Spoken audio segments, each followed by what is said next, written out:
I wanted to see if you could clarify.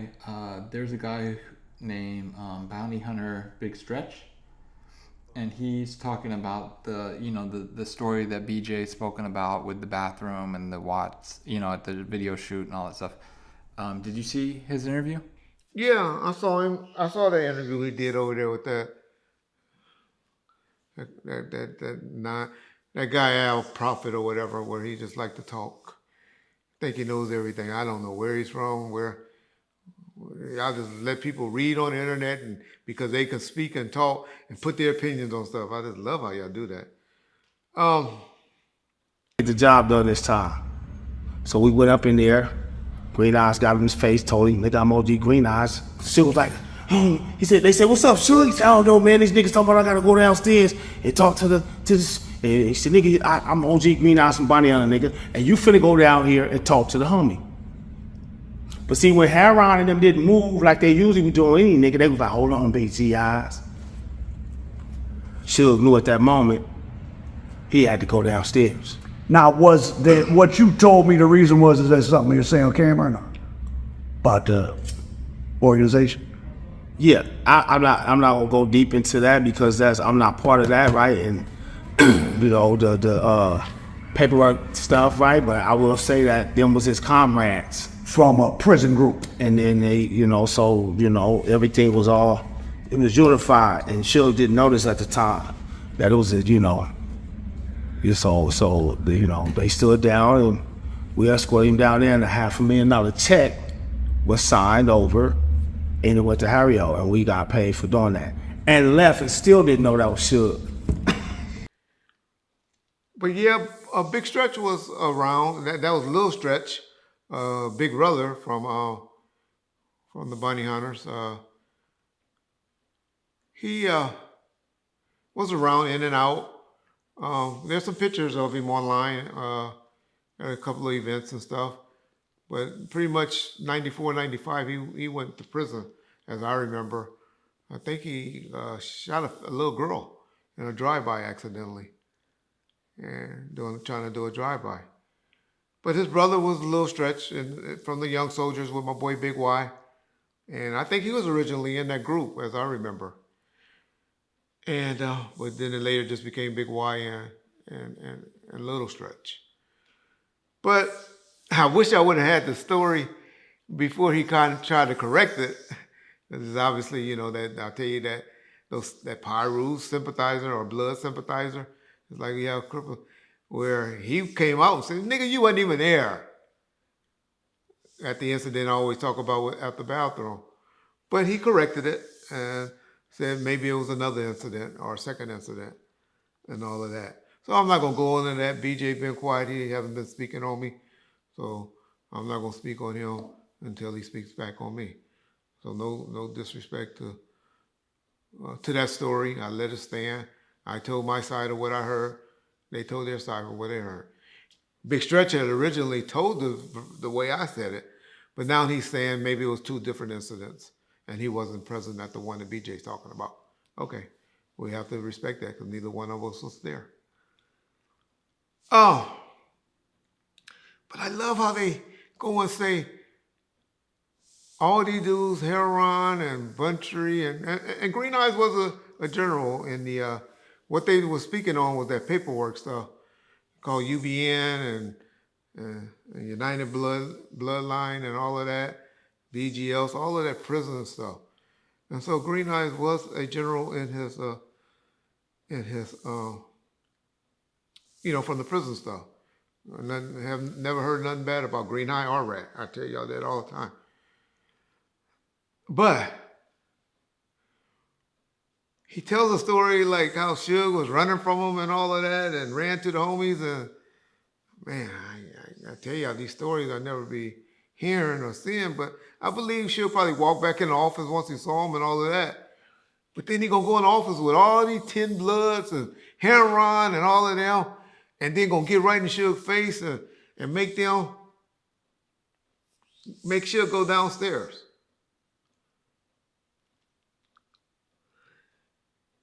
I'll just be trying to tell y'all, man, people be fabricating shit or putting extras on stuff. Because if Suge Knight didn't want to go downstairs and talk to whoever if he went down there. I wasn't there, so I can't say, but I know how it goes. If he didn't want to go downstairs, he wouldn't have went downstairs with the niggas that he had. Because why? Why? Not saying UBNs, United Blood Nation, or none of them, or if you're in blood, what's the other gang, the other prison gang? But they wasn't. None of those niggas was. George, James, Buntry, and them, they don't have to fall up under that paperwork and no orders. They part rules. So they don't go by that paperwork stuff. Only people that's in that organization go by that. And they fight each other all the time, so they're not scared of each other. Suge, I think Big CJ, and who wasn't around there. No Heron, was it?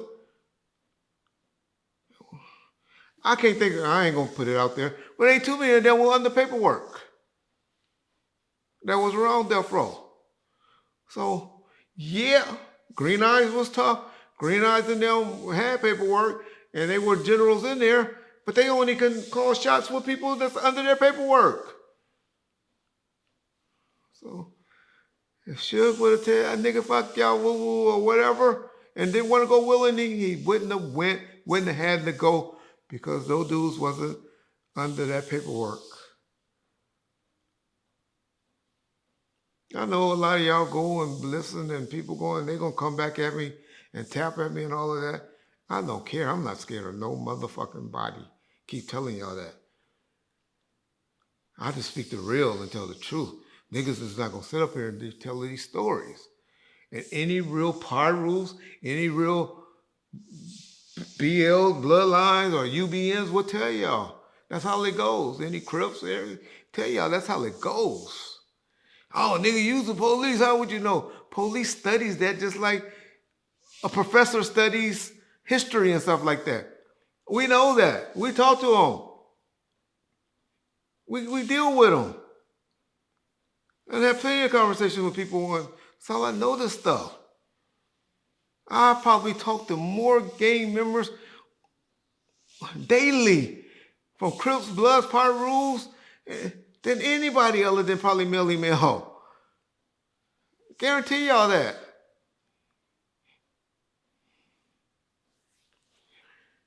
All right. But, yeah. So, y'all don't be believing these stories, because I'm tired of all these stories coming out, making Suge the Buster and all of that. Not saying he was the big bad wolf. I understand why they do it. I understand why a lot of people hate on it and all that, because we not like the mafia or they not like the mafia or anything like that. There are no leaders and all of that. Ain't no tough guy. Ain't nobody the toughest guy. But y'all gonna keep it real. Y'all gonna keep it real. We went everywhere in LA. Everywhere. I was with that nigga every day down there from end of 1994, 95, 96, till he went to prison. And then from when he walked out of the jail, I picked him up. I'm the only one in that limousine talking to him, giving him jewelry and all of that stuff. Taking him to the airport where he met up with everybody else. So that would have been, August 2nd, August the 3rd of 2001, until I left the nigga in 2002. Got back around him 2006, 2007. Stopped fucking with that nigga again in 2008, 2009. And then go off and on with the nigga over the phone. Shit, up until I got caught up in 2017, 2018. Talked to him once or twice during that period. Don't talk to him right now. But can if I wanted to. Just don't really see no benefit. Because he out there hustling. And I'm not trying to hustle people out right now. I ain't broke right now. Thank God for y'all on YouTube and John. Let me go broke. Then I might be back up there hooking with him. Knocking on people's doors with him. For him. With his people. Because niggas still got rioters out here. Y'all better believe that. Yep.